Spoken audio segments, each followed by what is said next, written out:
बाबा आपकी कृपा है। हम पहले भी कहते हैं, आज भी कहते हैं, शिव महापुराण की कथा अगर आपके नगर में, अपने गांव में अगर हो रही है तो ये समझ लो कि कहीं मेरे देवाधिदेव महादेव पर, ये गांव पर कृपा करना होगी बाबा को, इसलिए करा रहा है, इसलिए करा दी उसने कराई। कहीं कृपा करना होगी उसको, कहीं दया करना होगी, कहीं उसकी उदारता। बहुला गाय अपने पुत्र मनोरथ को दूध पिला रही है और मनोरथ को दूध पिलाते पिलाते मुख पर फेन आ गया। फेन आया, उड़ा, शिव जी पे गया। शंकर भगवान को क्रोध आया।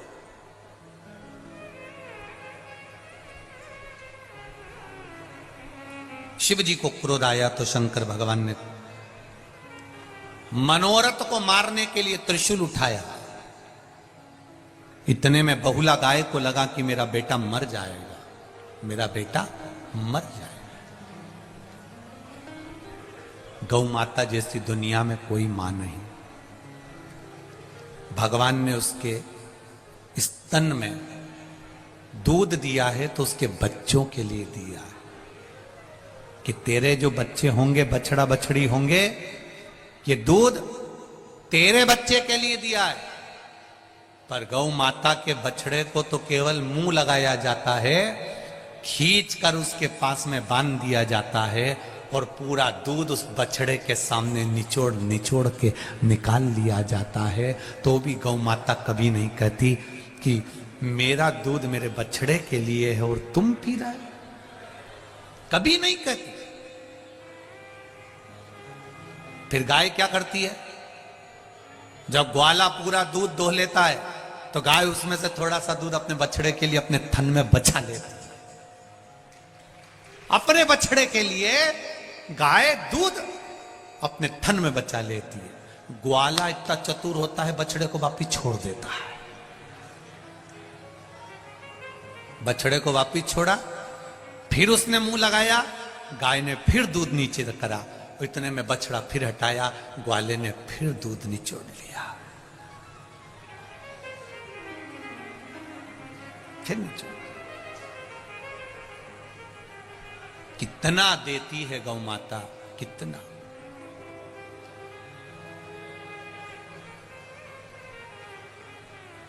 उसका देना सरल नहीं, कितना देती। उसके बाद भी हम उसको देते क्या है? क्या प्रदान करते हम उसको? एक बार रोटी देंगे, दूसरी बार आ जाएगी तो डंडा देंगे। हम क्या देते हैं उसको? कुछ। जो सुख देना है वो हम दे नहीं पाए। शिव कथा कह रही है, बहुला ने देखा मेरे बेटे को मार रहा है। शंकर भगवान को तेज श्वास लिया और श्वास लेकर बहुला गाय अपने शिव जी को निगल गई, अपने पेट में रख लिया।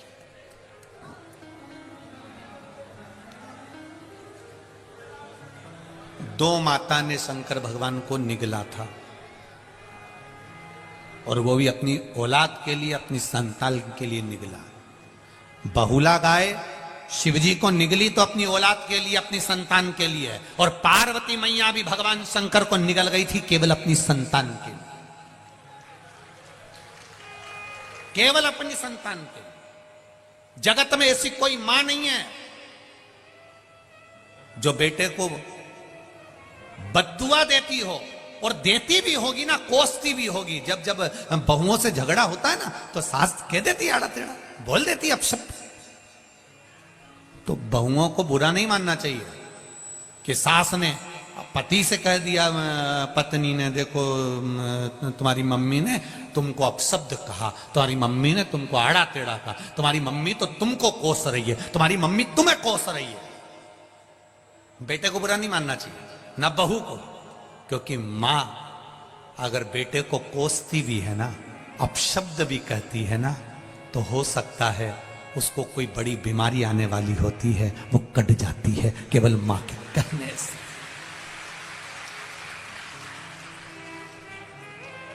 क्या यशोदा मैया लाला को प्रेम नहीं करती थी? जो छड़ी लेकर वन होता था तो क्या लाला को क्यों नहीं देती थी? अपाच्य हो जाएगा, छड़ी लेकर भागी, इसको तकलीफ हो जाएगी, क्यों गलत काम करता है, छड़ी लेकर भाग रही, इसको बांध देती है। क्या यशोदा जी के हृदय में कृष्ण के प्रति प्रेम नहीं था? अपार प्रेम था, अपार। पर बच्चों का अहित नहीं चाहती थी।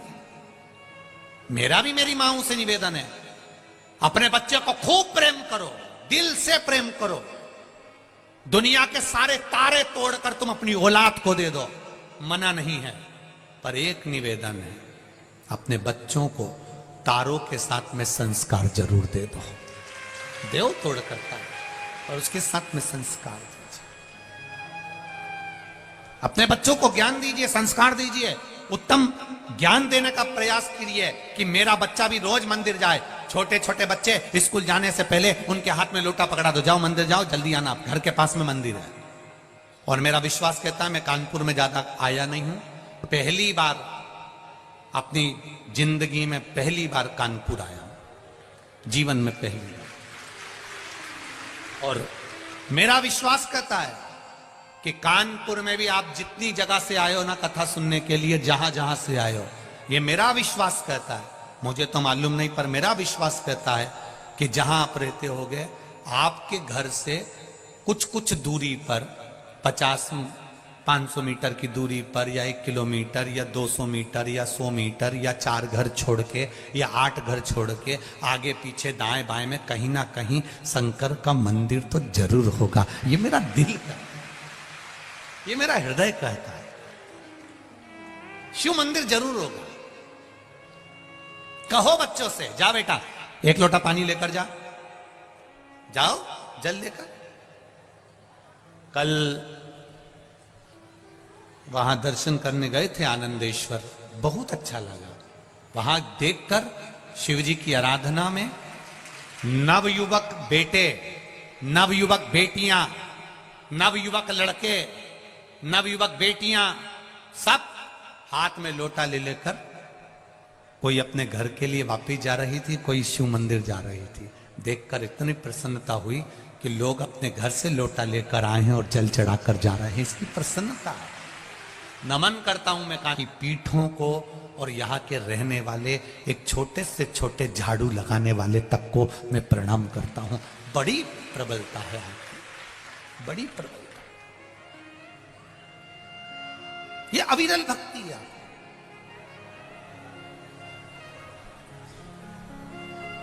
ये विश्वास आपका,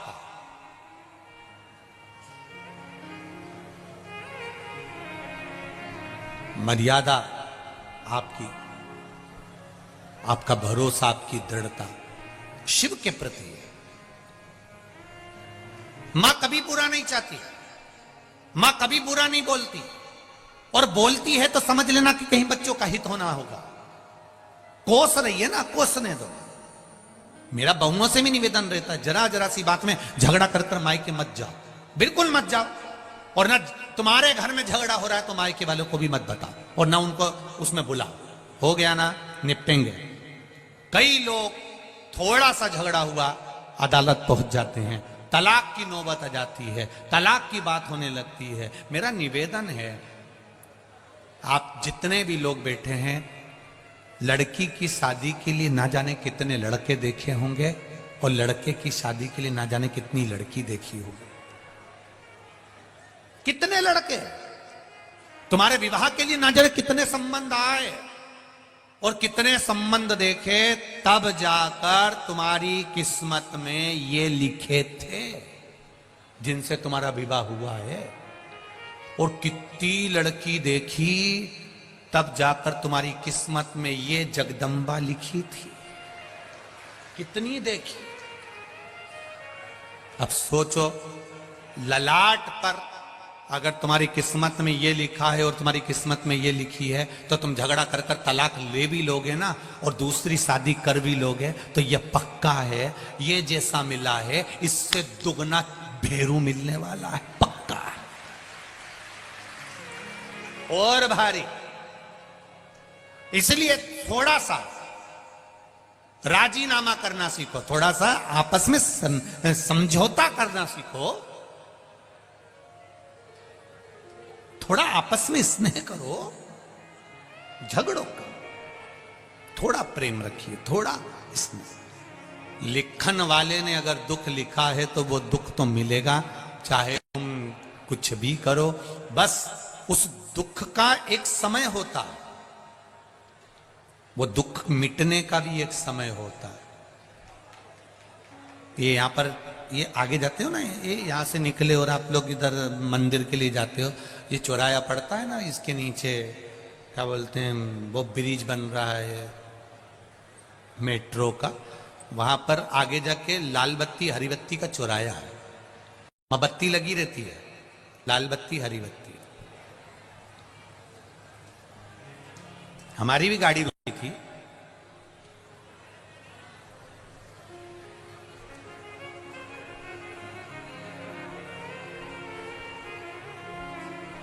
लाल बत्ती हुई, थोड़ा बोलो बोलो, रुक जाओ, हरी हो गई, चल दो। जैसे लाल बत्ती और हरी बत्ती होती है, थोड़ा सा रुक जाओगे, थोड़ा स्पीड स्लो कर लोगे, थोड़ा सा रुकोगे, उसमें तुम्हारा लाभ है। आगे जाओगे तो ट्रैफिक जाम नहीं मिलेगा। इसलिए लाल बत्ती हरी बत्ती होती है। हमें बुरा जरूर लगता है कि ट्रैफिक वाले ने रोक दिया, पुलिस वाले ने रोक दिया, पर समझो बत्ती लाल है, थोड़ा रुक जाओ, तुम्हारी भलाई के लिए रोका है कि आगे जाओगे तो रास्ता क्लियर मिलेगा। हरी बत्ती आई, तुरंत दौड़कर चले जाओ, रास्ता क्लियर है, आगे बढ़ जाओ।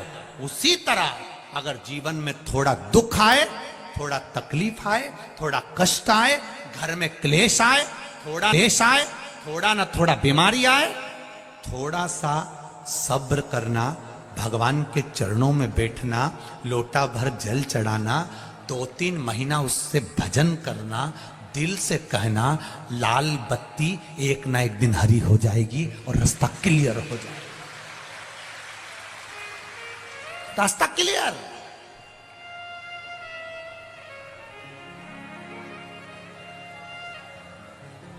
थोड़ा रुको। पर आज के जमाने में तो लोगों को तुरंत निर्णय चाहिए, तुरंत।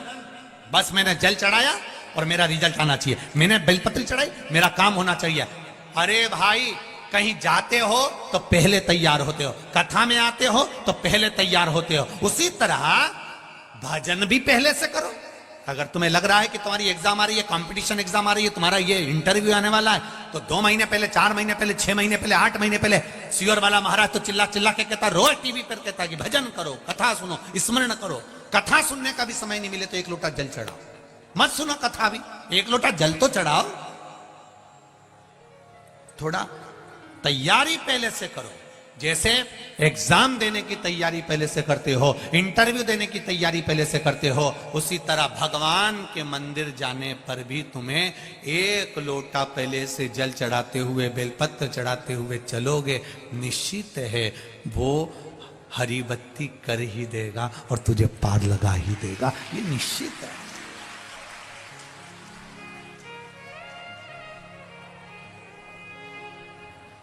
खाली न जाता कोई दर से तुम्हारे, ये शिव है।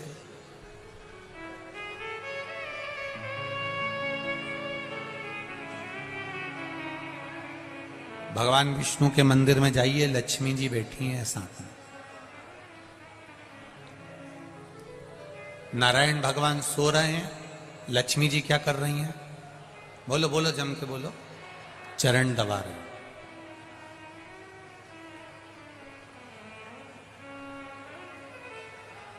ब्रह्मा जी के यहां जाइए, ब्रह्माणी माला लेकर बैठी हुई हैं, बीणा बजा रही हैं। लक्ष्मी जी के यहां जाओगे, लक्ष्मी जी हाथ में हंडा लेकर बैठी हैं, लक्ष्मी लुटा रही, भगवान विष्णु।